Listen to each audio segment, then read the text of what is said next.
Listen, grease monkey. If you ever touch a real stick, I'll personally call the medics. Brutal laughter exploded across the scorching Nevada flight line, mixing with the thunderous roar of jet engines. Staff Sergeant Sofia Rivera, the smallest warrior on Thunderbolt Air Base, lay half-buried beneath an F-16 Fighting Falcon. Oil streaked her sleeves. Sweat poured down her face. Her wrench kept turning as vicious insults rained down. Hangar rat, dream pilot only fit to polish cockpits. They didn't know the next voice cleared from the tower would be hers. Eagle-7, you're cleared to land. And when it came, it would save a life and obliterate every unspoken rule. Quick pause before we continue. Tell us, where in the world are you watching from? If you're enjoying these stories, make sure to hit subscribe, because what happened next would shatter every assumption about who belongs in the cockpit. The merciless sun baked the Nevada tarmac into a shimmering hellscape. Heat rose in visible waves, distorting the F-16s lined up for the afternoon cycle. The flight line reeked of superheated metal and jet fuel, a toxic cocktail that clung to everything. A loose semicircle of pilots lounged in the hangar's shade. Captain Rodriguez, tall and perpetually smug, tapped his soda can against his thigh. "All right, gentlemen, bets on the table. A month's pay says Rivera will never hear her call sign on tower comms. Not unless it's to fetch coffee for whoever's actually flying." The hollow chuckles that followed were a verdict. No one stepped forward to argue. Under Fighting Falcon 415's fuselage, Sophia kept her head down, forearms flexing with steady torque. At 27, barely 5 feet 2 inches tall, she disappeared in the airframe shadow. Grease streaked her hands, scars telling stories written in tools and unforgiving metal. She listened without a word, jaw tightening once before her work resumed. This was her territory. She didn't need to win arguments. She needed to keep these machines alive. The precise crunch of high-polish Oxfords on gravel drew her attention. Colonel Morrison appeared like a shadow cutting across the tarmac.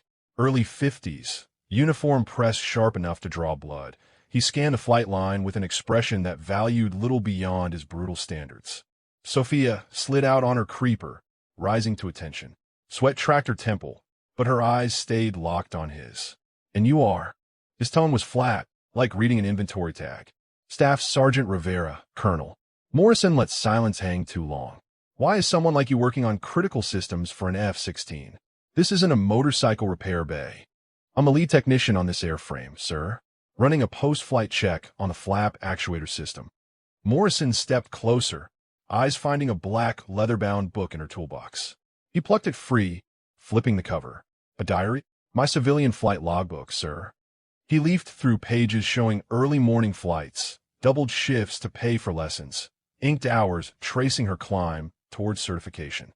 He snapped it shut. "Mechanics have no business pretending to be pilots. This stays with me." He tucked it under his arm like a captured flag. "Now get back to your work." The sabotage began immediately. Tools disappeared from her kit, only to surface hours later behind equipment. Maintenance reports she'd filed vanished. Someone poured grit into her water bottle. Small acts carrying the same message: "You don't belong here." By the second week, she'd become a cautionary tale. New airmen glanced at her with wariness, like she was a monument to unspoken base policy. She ate alone, worked alone, walked the perimeter fence at night, while the F-16s gleamed under floodlights in the distance. The morning light had a hard edge as Sophia watched the main flight line from Hangar 6. A sharp sound caught her attention. The metallic snap of a pre-flight checklist being flipped too fast. A young pilot was moving along Fighting Falcon 415, rushing through his inspection sequence. Her gaze narrowed when he reached the wing root.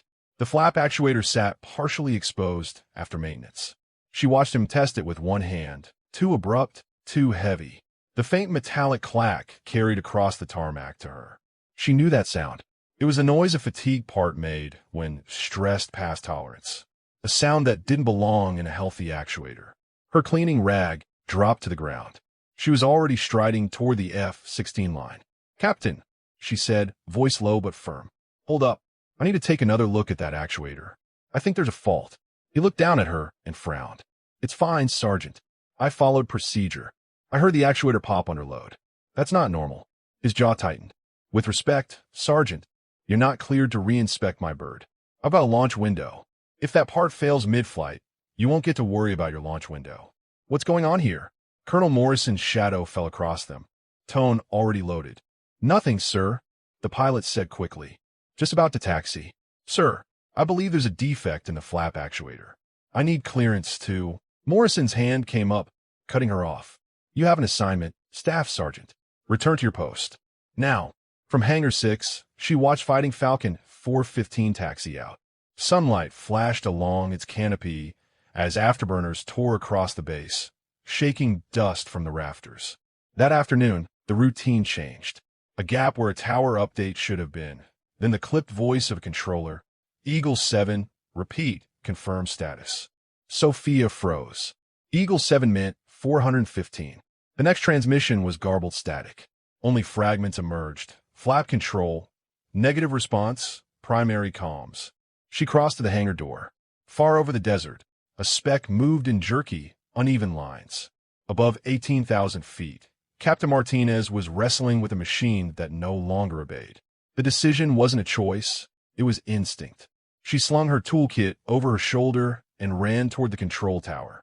Using her master keys, she slipped through the maintenance corridor into the communications room dominated by racks of electronics. One glance told her the problem. The backup communications array was drawing unstable power, status lights flickering like a dying heartbeat. A single black lead was mis-seated, copper shielding scorched where it had arced against the frame. She stripped away bundled cabling, fished fresh cable from her kit. Kill power to the backup module, she told nearby tech. That'll drop the last comm link to Eagle-7. It's already useless. Give me 30 seconds. When power restored, the module spun up with a low whine. The hiss of dead air shifted, now carrying a human voice. Tower, this is Eagle-7. Fuel critical, approach unstable. She closed her kit and headed for the tower cabin. The glass-walled cabin erupted as she emerged. Morrison was at the central station, eyes locked on the radar display, tracking Eagle-7's erratic path. Staff Sergeant Rivera, you're out of line. She didn't break stride. I reconnected your backup channel. You got partial comms. You were not authorized to. You want him down alive or not? The room went still. Morrison's mouth tightened, but he didn't stop her as she reached for the spare headset. Eagle-7, this is Thunderbolt Tower. I have you on partial. Do you copy? Martinez's voice came through ragged but intact. Tower, read you barely. Controls compromised. Fuel low. I'm Staff Sergeant Rivera. I've worked on your bird. You've got a flap actuator failure. Primary hydraulics are dead. I'm going to walk you through the manual override. She guided him step by step. Red, lever-marked auxiliary flap release. Two-stage release, push forward and hold 3 seconds. Now bring your speed down in increments. A wind shear warning flashed. Eagle-7, abort primary. We're taking you to secondary runway. You'll catch the arrestor cable. The F-16 came in fast, nose high, engine straining. At the last 100 meters, Martinez dropped the tail hook. It snagged the cable with a whip-crack sound, the jet shuddering violently as momentum bled out in seconds. Tower, Eagle-7 down safe. The tower erupted in applause. Sophia lowered the headset, turned, and walked toward the stairwell without a word. In the official debrief, Martinez stood before the assembled personnel. Eagle-7 went up for training. Midway through, I lost primary flap control and comms. I was running out of fuel and options. Then someone came on the channel, Staff Sergeant Sophia Rivera. She knew my aircraft systems well enough to guide me through a manual override I'd never used. I'm standing here because of it. He paused.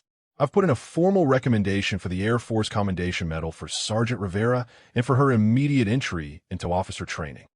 That evening, Morrison appeared at Sophia's quarters with her logbook. Staff Sergeant, I was wrong. My judgment was flawed. You'll report to the training office at 0800.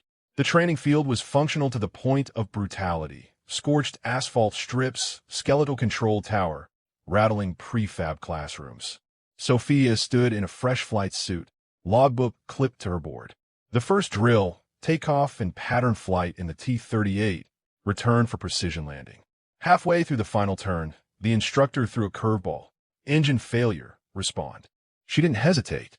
Throttle back, rudder compensate, trim adjustment. The eased, frame steadied. Land in 800 feet. She brought the nose down, touched firm but centered, rolled to a stop with 100 feet to spare.